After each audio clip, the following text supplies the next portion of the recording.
बिस्मिल्लाहिर्रहमानिर्रहीम। अस्सलाम वालेकुम दोस्तों। डिबग विद एआई पर आप सबको खुशामदीद। पहले 2 सालों से हम डेवलपर एक ही काम कर रहे हैं, एआई से अच्छा कोड निकलवाना के लिए लंबे लंबे प्रॉम्प्ट्स लिखना, कॉन्टेक्स्ट देना और बार बार आउटपुट को फिक्स करना। लेकिन मैं आपको बता दूं कि प्रॉम्प्ट इंजीनियरिंग अब खत्म हो रही है। 2026 में हम इंटर हो चुके हैं। रीजनिंग मॉडल का दौर है, जहां डीपसीक R1 और ओपनएआई O1 जैसे मॉडल कोड लिखने से पहले अपना एक इंटरनल चेन ऑफ थॉट चलाते हैं।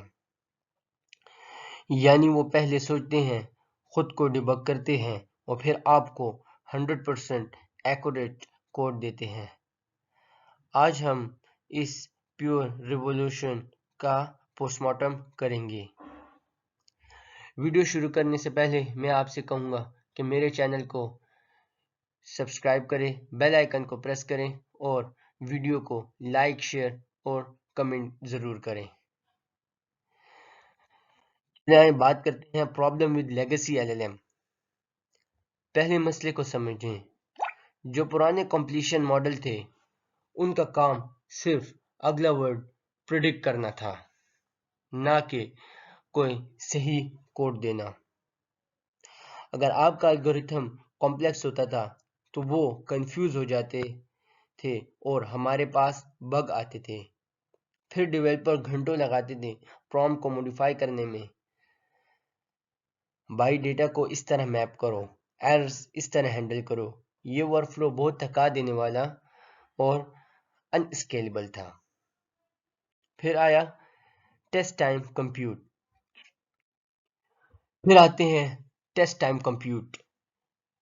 इसका हल ही एक नया कॉन्सेप्ट, जैसे हम कहते हैं टेस्ट टाइम कंप्यूट। इसका मतलब ये है कि जब आप एआई को कोई कोडिंग क्यूरी देते हैं तो वो इंस्टेंटली रिस्पॉन्स जनरेट नहीं करता, वो बैकएंड पे थोड़ा वक्त लेता है, मल्टीपल लॉजिकल पॉसिबिलिटीज को चेक करता है, अंदाजा लगाता है कि कोड कहाँ फेल हो सकता है और क्यों फेल हो सकता है, और जब वो सेटिस्फाई हो जाता है तभी आउटपुट स्क्रीन पर बनता है।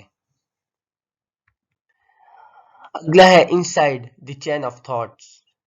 ये मॉडल काम कैसे करते हैं? इनके अंदर एक हिडन लेयर होती है जिसे चेन ऑफ थॉट कहते हैं। सोचें, आपने एक कॉम्प्लेक्स एसिंक्रोनस स्टेट मैनेजमेंट का बग दिया है।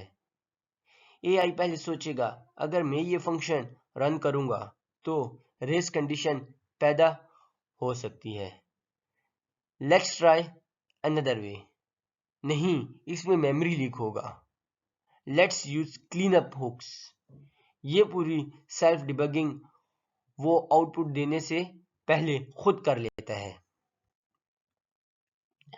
अब आते हैं मॉडल्स के ऊपर। DeepSeek R1 versus open AI O1।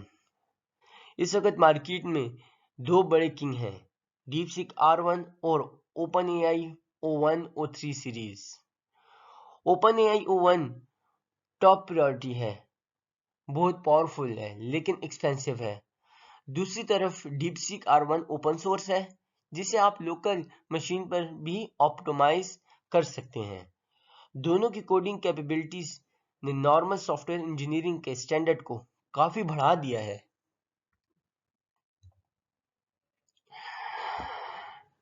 The death of prompt engineer. इस सबसे बड़ा असर ये है कि अब आपको बड़े बड़े हैक्स या कॉम्प्लेक्स प्रॉम्प्ट डिजाइन सीखना नहीं की जरूरत नहीं है। अब आप सिंपल क्लियर ह्यूमन लैंग्वेज में अपना प्रॉब्लम बताया करें और मॉडल का इंटरनल रीजनिंग फ्रेमवर्क बाकी का सारा काम खुद हैंडल कर लेगा। कॉन्टेक्स्ट इंजेक्शन अब ऑटोमेटेड हो चुका है। मन स्टैक एंड रीजनिंग एपीआई। बहैसियत मन स्टैक डेवलपर, जब आप इन मॉडल को अपना Node.js बैकएंड में इंटीग्रेट करेंगे तो आपको एक नया पैरामीटर मिलेगा जिसे रीजनिंग एफर्ट कह सकते हैं। आप इससे अगर सिंपल कट ऑपरेशन परफॉर्म करते हैं तो वो लो रीजनिंग करेगा, और अगर complex database pipeline dynamic calculation है तो हाई रीजनिंग ट्रिगर हो जाएगी। ये आपके ऑपरेशंस पे डिपेंड करेगा। बात करते हैं कॉस्ट वर्सेस क्वालिटी पे, लेकिन यहाँ एक कैच है, कॉस्ट और लेटेंसी। चूंकि ये मॉडल आउटपुट देने से पहले काफी टोकन्स थिंकिंग प्रोसेस में कंज्यूम करते हैं, इसलिए इनके टोकन कॉस्ट नॉर्मल मॉडल से ज्यादा हो सकती है और रिस्पांस आने में कुछ सेकंड का डिले होता है। इसलिए इन्हें हर छोटी चीज के लिए नहीं, बल्कि सिर्फ क्रिटिकल लॉजिक बिल्डिंग और डीप डिबगिंग के लिए यूज करना चाहिए। अगर आप नॉर्मल डिबगिंग या कोड लिखवाना है तो आप सिर्फ जो है, या आपने अपना कोड रीड करवाना है, फाइल स्ट्रक्चर बनवाना है, तो आप सिंपल मॉडल को भी यूज कर सकते हैं। तो आपके टोकन्स बेहद बच सकते हैं और आपको एक अच्छा रिस्पांस मिल सकता है। Reality for developers. 2026 की कोडिंग रियलिटी अब बिल्कुल साफ है। सिंटैक्स लिखना अब कोई स्किल नहीं रहा, वो काम एआई फ्लॉलेसली कर रहा है। आपका असली काम अब सिर्फ लॉजिक को वेरीफाई करना है, एज केसेस को डिजाइन करना है और ओवरऑल आर्किटेक्चर को कोड सेफ्टी के साथ चलाना है। आप अब सिस्टम को ओवरसियर हैं, आप सिस्टम को देख रहे हैं, उसमें एक टॉप लेवल के आर्किटेक्ट के तौर पर काम कर रहे हैं। दोस्तों, ये था रीजनिंग एलएलएम्स का कंप्लीट कॉन्सेप्चुअल सिस्टम लेआउट। अगली वीडियो में हम डीपसीक R1 को यूज करते हुए एक कॉम्प्लेक्स एल्गोरिथम कोड को डिबग करेंगे लाइव टर्मिनल पर। अगर आप टेक ट्रेंड्स के इस नए दौर से वाकिफ रहना चाहते हैं तो डिबग विद एआई को अभी लाइक, शेयर और सब्सक्राइब करें। वीडियो के नीचे कमेंट करें और बताएं क्या आपने किसी रीजनिंग मॉडल का यूज किया है, अगर किया है तो किस पर्पस के लिए और किस तरह। मिलते हैं अगली वीडियो में, तब तक के लिए गुड बाय, थैंक यू।